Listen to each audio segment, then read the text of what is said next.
CTET परीक्षा 2018 यह परीक्षा 9 दिसंबर को ली गई थी। इस परीक्षा में आए हुए बाल विकास एवं शिक्षा शास्त्र के 23 प्रश्न। प्रश्न संख्या 1, आनुवंशिकता और पर्यावरण की भूमिका के बारे में निम्नलिखित में से कौन सा कथन सत्य है? इसका सही उत्तर है ऑप्शन ए, विकास के कुछ पहलू आनुवंशिकता और कुछ अन्य पर्यावरण से अधिक प्रभावित होते हैं। प्रश्न संख्या 2, निम्नलिखित में से कौन सा कथन पियाजे के सिद्धांत के अनुसार कहा नहीं जा सकता है? इसका सही उत्तर है ऑप्शन सी, निरंतर अभ्यास से अधिगम होता है। प्रश्न संख्या 3, निम्नलिखित में से कौन सी पूर्व संक्रियात्मक विचार की एक सीमा नहीं है? इसका सही उत्तर है ऑप्शन बी, प्रतीकात्मक विचार का विकास। प्रश्न संख्या 4, डैश के अलावा निम्नलिखित कारणों से खेल युवा बच्चों के विकास में एक महत्वपूर्ण भूमिका निभाता है। इसका सही उत्तर है ऑप्शन सी, यह समय बिताने का एक सुखद तरीका है। प्रश्न संख्या 5, निम्नलिखित में से कौन सा प्रश्न बच्चों को गंभीर रूप से सोचने के लिए आमंत्रित करता है? इसका सही उत्तर है ऑप्शन डी, विभिन्न तरीकों से हम इसे कैसे हल कर सकते हैं। प्रश्न संख्या 6, निम्नलिखित में से कौन सा विकल्प प्रगतिशील शिक्षा का सबसे अच्छा वर्णन करता है? इसका सही उत्तर है ऑप्शन ए, करके सीखना, परियोजना विधि, सहयोग से सीखना। प्रश्न संख्या 7, प्रगतिशील शिक्षा के बारे में निम्नलिखित में से कौन सा कथन बताता है शिक्षा स्वयं ही जीवन है? इसका सही उत्तर है ऑप्शन सी, स्कूलों में शिक्षा सामाजिक और प्राकृतिक दुनिया को प्रतिबिंबित करे। प्रश्न संख्या 8, कोहलबर्ग के सिद्धांत के योगदान के रूप में निम्नलिखित में से किसे माना जा सकता है? इसका सही उत्तर है ऑप्शन ए, उनके सिद्धांत ने संज्ञानात्मक परिपक्वता और नैतिक परिपक्वता के बीच एक सहयोग का समर्थन किया है। प्रश्न संख्या 9, निकटवर्ती विकास का क्षेत्र संदर्भित करता है। इसका सही उत्तर है ऑप्शन सी, एक संदर्भ को जिसमें बच्चे सहयोग के सही स्तर के साथ कोई कार्य लगभग स्वयं कर सकते हैं। प्रश्न संख्या 10, एक उभयलिंगी व्यक्तित्व।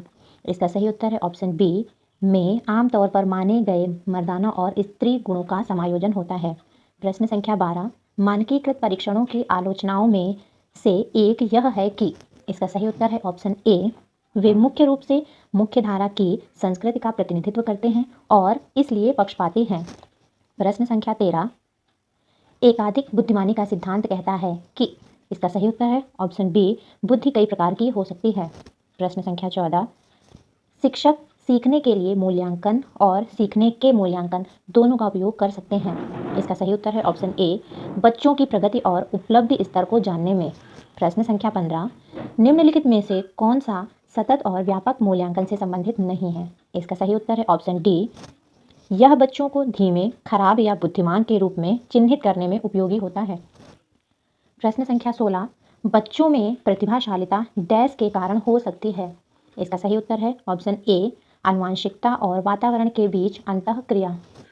प्रश्न संख्या 17, सामाजिक आर्थिक रूप से वंचित पृष्ठभूमि से आने वाले बच्चों को कक्षा के माहौल की आवश्यकता होती है जो। इसका सही उत्तर है ऑप्शन बी, उनके सांस्कृतिक और भाषाई ज्ञान को महत्व देता है तथा उनका उपयोग करता है। प्रश्न संख्या 18, कक्षा में सृजनात्मकता और प्रतिभाशाली बच्चों के लिए अवश्य हस्तक्षेप निर्भर करता है। इसका सही उत्तर है ऑप्शन ए, शिक्षक द्वारा अनुकूलित और प्रेरक निर्देशन तरीकों के उपयोग पर। प्रश्न संख्या 19, अति संवेदनशील बच्चों को सीखने में मदद करने के लिए निम्नलिखित में से कौन सा तरीका उपयुक्त तरीका नहीं है? इसका सही उत्तर है ऑप्शन डी, बेचैन होने पर अक्सर उन्हें फटकार लगाना। प्रश्न संख्या 20, अलग अलग सोच वाले पैटर्न उन बच्चों की पहचान करते हैं जो। इसका सही उत्तर ऑप्शन सी, सृजनात्मक हैं। प्रश्न संख्या 21, निम्नलिखित में से कौन सा शिक्षक द्वारा कक्षा में बच्चों के लिए समस्या हल करने के तरीके का वर्णन नहीं कर सकता है? इसका सही उत्तर ऑप्शन डी, अभिसरण उत्तरों वाले प्रश्न पूछना। प्रश्न संख्या 22, निम्नलिखित में से कौन सा एक संवेग है? इसका सही उत्तर ऑप्शन बी, डर। प्रश्न संख्या 23, एक 3 साल का बच्चा बताता है कि दूध बूथ पर एक मशीन द्वारा दूध का उत्पादन होता है। निम्नलिखित में से कौन सा बच्चे की समझ का सबसे अच्छा स्पष्टीकरण प्रदान करता है? इसका सही उत्तर है ऑप्शन बी, बच्चे का जवाब दूध बूथ से दूध खरीदने के अनुभव पर आधारित है। प्रश्न संख्या 24, निम्नलिखित में से कौन सा शिक्षक की भूमिका का सबसे अच्छा वर्णन करता है? इसका सही उत्तर है ऑप्शन डी, आराम के लिए जगह बनाना जहां बच्चे संवाद और पूछताछ के माध्यम से सीखते हैं। प्रश्न संख्या 25, निम्नलिखित में से कौन सी कक्षा समृद्ध शिक्षा को प्रोत्साहित करती है? इसका सही उत्तर है ऑप्शन बी, वह कक्षा जिसमें खुली गतिविधि कोने में हो और विभिन्न प्रकार के बाल साहित्य खुली ताक शेल्फ में रखी हों जो दिन के किसी भी समय प्राप्त किया जा सके। प्रश्न संख्या 26, निम्नलिखित में से कौन सा कक्षा में पाठ्य पुस्तकों की भूमिका का सबसे अच्छा वर्णन करता है? इसका सही उत्तर है ऑप्शन ए, वे कक्षा में उपलब्ध संसाधन और संदर्भ सामग्री में से एक हैं। प्रश्न संख्या 27, राष्ट्रीय पाठ्यचर्या फ्रेमवर्क 2005 ने अपनी समझ डैश से प्राप्त की है? इसका सही उत्तर है ऑप्शन सी, संरचनावाद, कंस्ट्रक्टिविज्म। प्रश्न संख्या 28, कक्षा में बच्चों को प्रेरित समझा जा सकता है यदि? इसका सही उत्तर है ऑप्शन डी, वे शिक्षक से स्पष्टीकरण प्राप्त करने के लिए प्रश्न पूछते हैं।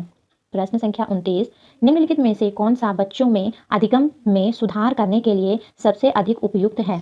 इसका सही उत्तर है ऑप्शन डी, शिक्षक को वास्तविक जीवन स्थितियों पर बच्चों को एक दूसरे के साथ बातचीत करने में मदद करनी चाहिए।